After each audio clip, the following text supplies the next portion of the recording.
Assalamualaikum warahmatullahi taala wabarakatuh.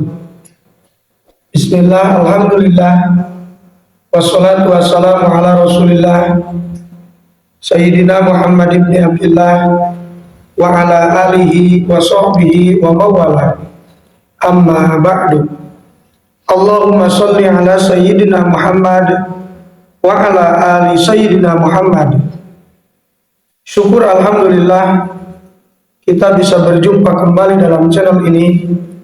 Semoga kita semua selalu ada dalam lindungan Allah Subhanahu wa taala, dipanjangkan umur, disehatkan jasmani dan rohani, senantiasa diberikan rezeki yang berlimpah oleh Allah Subhanahu wa taala. Salawat dan juga salam semoga senantiasa tercurah limpahkan kepada baginda Nabi Shallallahu Alaihi Wasallam, tidak lupa kepada keluarganya, kepada sahabatnya, kepada tabiin tabiatnya, juga sampai kepada kita semua selaku umatnya. Semoga kita semua senantiasa mendapatkan syafaatnya nanti di yaumil kiamah. Amin ya Allah ya Rabbal alamin. Sahabat beriman yang dirahmati Allah Subhanahu wa taala, salat merupakan ibadah pertama yang akan dihisab di akhirat kelak.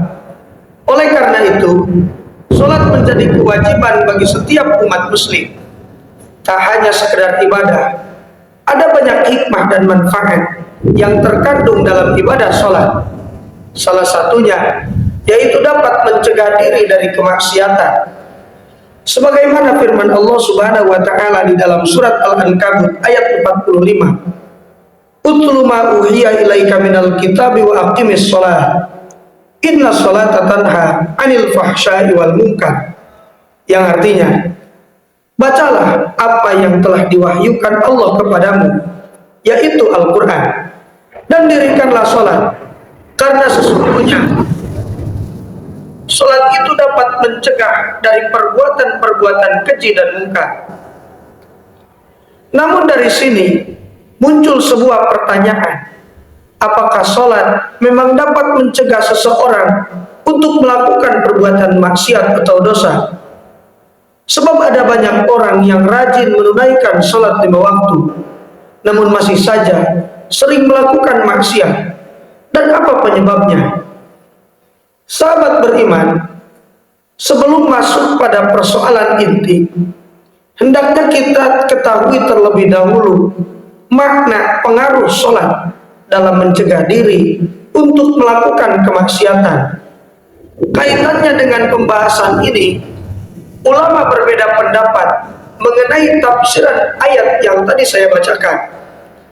Pendapat yang pertama, sholat dapat mencegah dari maksiat selama kita masih dalam proses melakukan ibadah sholat, madama fiha, yang artinya ketika kita sedang melakukan sholat, maka secara otomatis kita tidak akan disibukkan untuk melakukan aktivitas-aktivitas lain, termasuk kemaksiatan. Pendapat ini diwakili oleh Imam Ibnu Aun dan Imam Hamad Abi Sulaiman yang banyak dinukil oleh beberapa ulama tafsir. Namun pendapat ini disanggah oleh Imam Ibnu Ashur. Dalam kitabnya beliau menjelaskan, maksudnya sesungguhnya sholat itu mempermudah untuk meninggalkan maksiat dan kemungkaran. Bukan bermakna bahwa sholat dapat memalingkan seseorang dari perbuatan keji dan mungkar. Sebab pada realitanya tidak demikian. Banyak orang yang mendirikan sholat namun melakukan sebagian perbuatan buruk dan mungkar. Begitu juga bermakna bahwa sholat dapat memalingkan dari perbuatan mungkar selama dia sedang melakukan sholat. Karena kurang tepat bila menggunakan makna ini, sebab kebanyakan suatu aktivitas akan memalingkan pelakunya untuk melakukan aktivitas yang lain.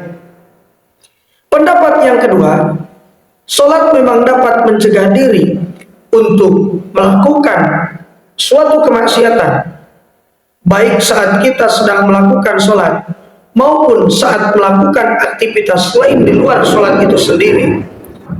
Imam Alusi dalam tafsirnya menjelaskan bahwa sholat dapat mencegah kita untuk melakukan kemaksiatan sesuai dengan kadar kesempurnaan sholat yang kita lakukan, mulai dari khusyuk, melakukan semua kewajiban dan kesunahan sholat, membaca ayat-ayat Al-Quran, disertai merenungkan maknanya.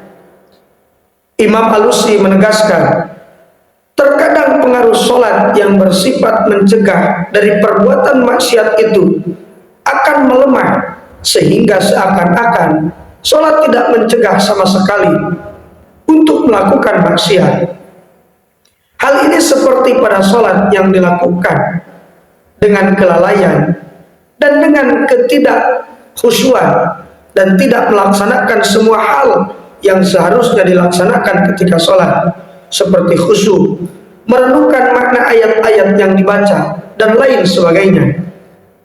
Sahabat beriman berpijak pada pendapat kedua, maka kita sudah rajin melakukan sholat 5 waktu, namun masih melakukan maksiat, maka bagi kita hendaknya melakukan introspeksi diri. Mungkin kita masih lalai dalam melakukan sholat, kita kurang sempurna dalam melaksanakan setiap kewajiban dan kesunahannya. Karena sholat yang dilakukan dengan sepenuh hati, penuh khidmat dan khusyuk, melakukan semua kesunahan dan kewajibannya dengan disertai perenungan makna atas semua bacaan yang terkandung di dalam sholat itu sendiri, pasti akan memberikan pengaruh kepada diri untuk menahan dari melakukan sesuatu perbuatan dosa dan maksiat. Sebaliknya, jika kita semakin kurang maksimal dalam melaksanakan sholat, maka jangan harap kita dapat tercegah untuk selalu melakukan maksiat. Semoga apa yang saya sampaikan bisa bermanfaat bagi kita semua. Mohon maaf apabila terdapat kesalahan. Terima kasih sudah menonton video ini. Semoga kebaikan sahabat semua dibalas oleh Allah Subhanahu wa Ta'ala. Wassalamualaikum warahmatullahi taala wabarakatuh.